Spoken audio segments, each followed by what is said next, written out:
Now, over the past 2.5 years of COVID disruption, the on and off again lockdowns, the tough restrictions, and all aspects of our lives being restricted, no group has felt the brunt of this harsher regime than our children. The social, mental, and educational impact of COVID has been enormous, and we're only now beginning to deal with the ramifications. So this defies logic to me. Children struggling with their studies or with mental health have been dealt another blow. The Albanese government has delayed millions of dollars in funding to help support these kids bounce back.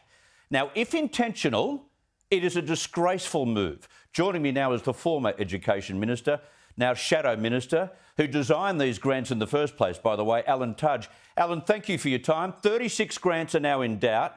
What kind of impact will this have on these children?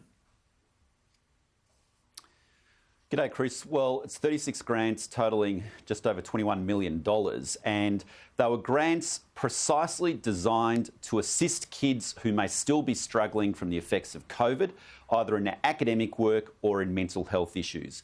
So it's things like $3.3 million to Smiling Minds, which was to be rolled out to a further 3,000 schools to help primary-aged kids with their mental health, or Burn Bright, a similar style of program, or a program in northern Tasmania which was designed to help kids who have struggled through COVID to transition into work or into training subsequently. Now, these were urgent grants. We designed them because we saw the effects were lingering. We wanted to get them out fast, and they've been approved, they're ready to go, they're budgeted, but the Labor Party has put them on hold. Now, my beef, Chris, is not just the impact that this is going to have on those kids for not getting the money going towards their support now, but it's where are the priorities for the Labor government? They prioritised putting a euthanasia bill through the Parliament last week. They prioritised legislating for carbon emission targets, which they themselves said was not necessary, but they're not prioritising these grants to help the kids who desperately and urgently need it. And at a pivotal point in their development, if their development has been delayed, how do they get back on their feet, and how do they create opportunities for themselves in later life if it all goes to ground when they're at that age?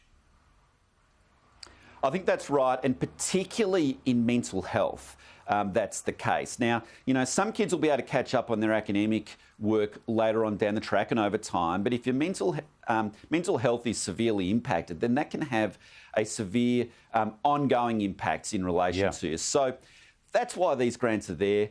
We want to get it out. I'm calling on Jason Clare just to approve the money. It's budgeted. It's been approved. It was a proper tender process which went through, and just get on with it. Yeah, of all the things to stand in the way and try and help the budget, this is not one of them.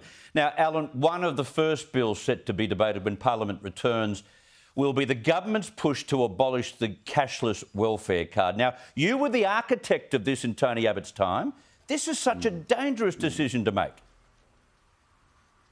It certainly is, Chris, and I think that it's inevitable that when they cancel this card, you will see a spike in violence against women and children being neglected. I think it's inevitable that that will occur, because you will be unleashing hundreds of thousands of dollars of welfare cash into alcohol-soaked communities. And we know that that alcohol directly leads to assaults against women and children being neglected, going hungry, not going to school, and the like. This will be on the Labor Party, and I think it's devastating, because there's very few interventions in the Indigenous space which really makes a difference.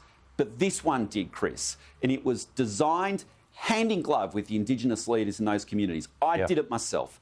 I know what we went through. They supported it. They wanted it. It was making a difference in terms of reducing alcohol consumption, helping families' lives, helping children, and now they're going to abolish it for ideological reasons. I think it's an absolute disgrace. I'm actually angry about it, and I hope that maybe the crossbench in the Senate will see some sense, but I'm not holding my breath. Well, they keep saying we've got to give a voice to Indigenous Australians. The elders have been vocal, pleading with the government to rethink its plans. I've spoken to a number of mayors who say we've seen what happens.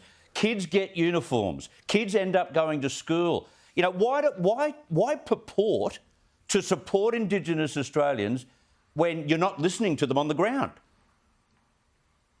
I think that's a very good point, Chris. And this is where Labor's ideology trumps the safety of women, the safety of children, and listening to the elders on the ground. While we've got you, before you go on, I want to get this. I've only got about a minute left. We've got this similar dogmatic ignorance going on in the Northern Territory. We've got to address it now. Absolutely. To remove the alcohol ban. Some of the stories we've put to wear on Sky News... They've already done that. Yes. They show clearly they've already done that. They did that a few weeks ago. And there's been reports that there's been a 300% increase in alcohol sales in Alice Springs. And there's been reports from Indigenous leaders that the assault rates and serious assaults have already gone up. And this is the consequence. And it is inevitable, Chris. You know that that is going to occur, and this is what the Labor Party is doing, and I think it's an absolute disgrace. I'm so disappointed in them. In fact, I'm angry in relation to them, Chris, because we know what the impact on women and children particularly is going to be. Yeah, it all leads to the same outcome. Kids going down through the cracks and being left behind. It's just awful. Alan Tudge, good to have you on the program. Thank you very much for your time.